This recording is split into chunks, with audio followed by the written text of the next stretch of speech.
Welcome to the Third Time podcast, the place where football doesn't end at the final whistle. This is Alyssa with you, and today we discuss Caicedo's incredible goal against Manchester United, how Chelsea snatched a draw, and have special guest Mark to break down all the details. Buckle up, it's a hot third half ahead.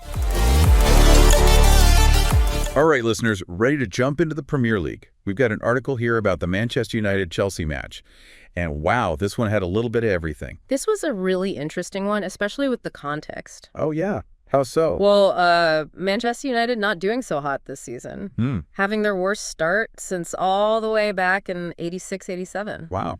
They've got Ruud van Nistelrooy in charge right now, but he's just keeping the seat warm. Oh, is that right? Yeah, just until the new manager, Ruben Amorim, comes in, so there's already a ton of pressure on the team. Yeah, I bet. So did all that pressure affect how they played? Maybe a little, but Chelsea just came out so strong. Really? Yeah, like a well-oiled machine in that first half.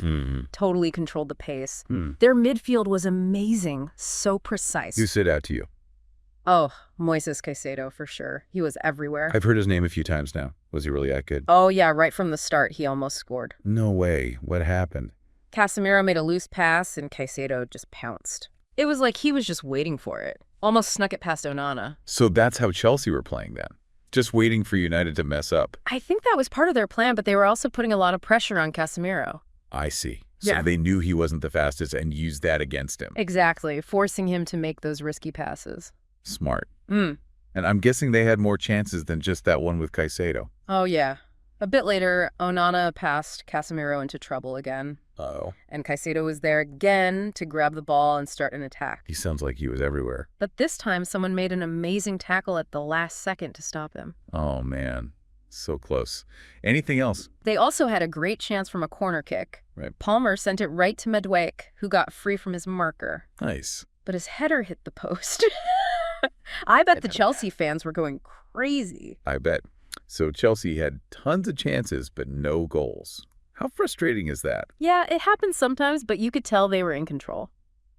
So what about Manchester United? Were they just letting Chelsea run the show? Not exactly. They tried to play their game, but they weren't as smooth as Chelsea.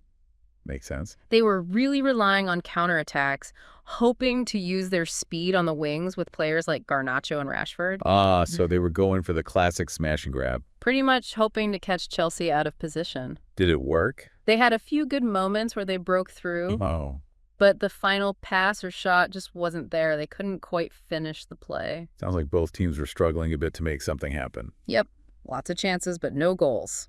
Can you give me an example of one of those missed chances? Like a specific play? Sure. So in the 24th minute, United had a really fast counterattack. Yeah. And their new guy, Hudgland, was making a run down the left side. Yeah. He got a cross in, but Rashford let it go through his legs. Oh, a dummy. Yeah, really clever. And that gave Garnacho tons of space in the penalty area. Sounds dangerous. What did he do? He took a touch to set himself up, but then his shot was just so weak. Straight at the keeper. What a bummer. It seems like that was the theme of the first half. Yeah, lots of almost goals for both sides, but nothing on the scoreboard. Did anything else happen before the half ended? Actually, yeah. Right at the end of the half, Fernandes sent a perfect cross to Rashford. Right. And Rashford hit this amazing volley. Whoa. It looked like a sure goal, but it hit the crossbar. Ugh, it's so close. You could feel the frustration from everyone in the stadium as the whistle blew for halftime. It was a really exciting first half. Yeah, it sounds like it. Lots of action, even without any goals. Exactly. Both teams were playing well, but that final touch was just missing. Well, hopefully the second half delivers even more excitement and maybe some goals. I'm sure it will buckle up. Back to the second half then. Still 0-0, but yeah, it felt like both teams were so close to scoring. Yeah, totally. I don't know about you, but I was on the edge of my seat. Oh, definitely. Yeah. So many chances for both sides.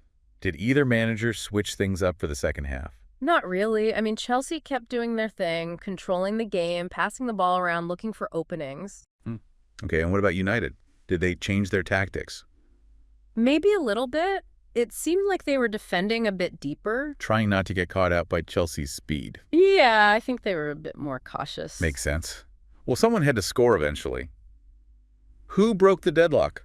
Manchester United, actually. Their new striker, Hojlund. Oh, yeah. Tell me about this guy. He's been pretty impressive so far. Well, he got this long pass from Casemiro. Okay. And he managed to push past Fofana, Chelsea's big center back. I remember him. Yeah, he's strong. Yeah. But Højlund was just too powerful. And then he was one-on-one with the keeper. Oh, wow.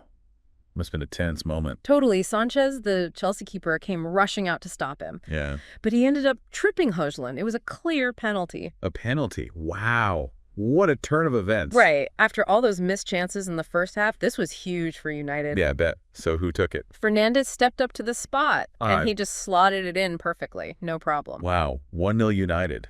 Did that change the energy of the match? Well, you'd think scoring first would give them a boost, but United have been struggling all season. Yeah, true. They've made some defensive mistakes. It wasn't over yet. And Chelsea, I bet they weren't going to give up that easily. Nope, not at all. In fact, they scored just 4 minutes later. What? 4 minutes? That's incredible. And it was a beautiful goal, too. Okay, come on, spill the beans. Who scored? How did it happen? It was Caicedo. He was just unstoppable that game. Wow. So there was a Chelsea corner kick, and it was cleared, but the ball fell to him just outside the box. Okay, I can picture it. What did he do? He hit this incredible volley first time. Just perfect technique. Oh, wow. The ball flew past Onana right into the net. I don't think anyone could have saved that one. What a goal. Yeah. So they equalized almost immediately. Did that make things even more intense? Oh, yeah. The crowd was going wild. Both teams really wanted to win.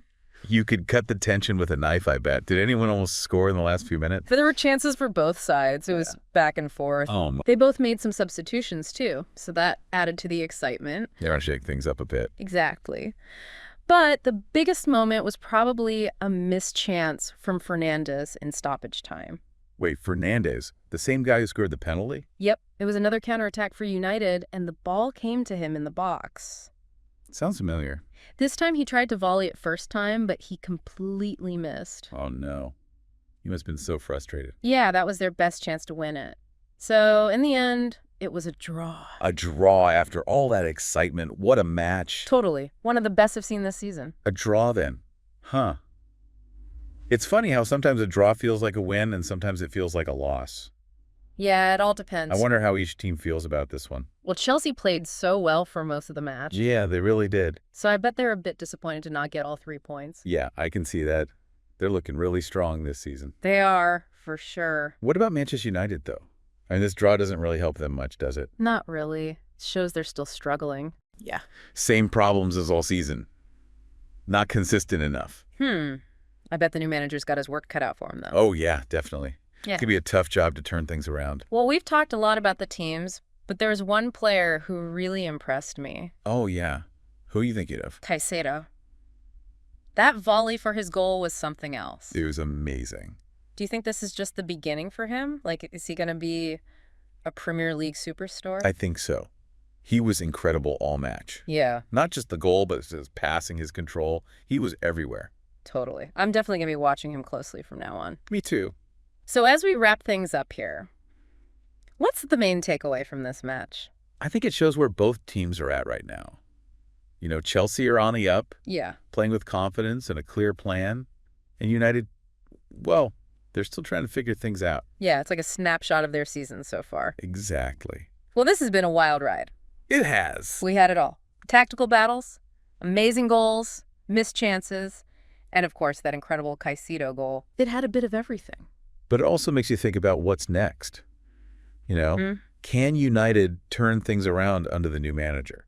That's the big question. And can Caicedo keep playing like this and become a real star? I guess we'll have to wait and see. That's the beauty of football. That's right. Ah. Thanks for breaking it all down with me. It's been fun. Anytime. I'm always up for a good deep dive. Me too. And listeners, thanks for joining us. Make sure to tune in next time for another deep dive into the world of football.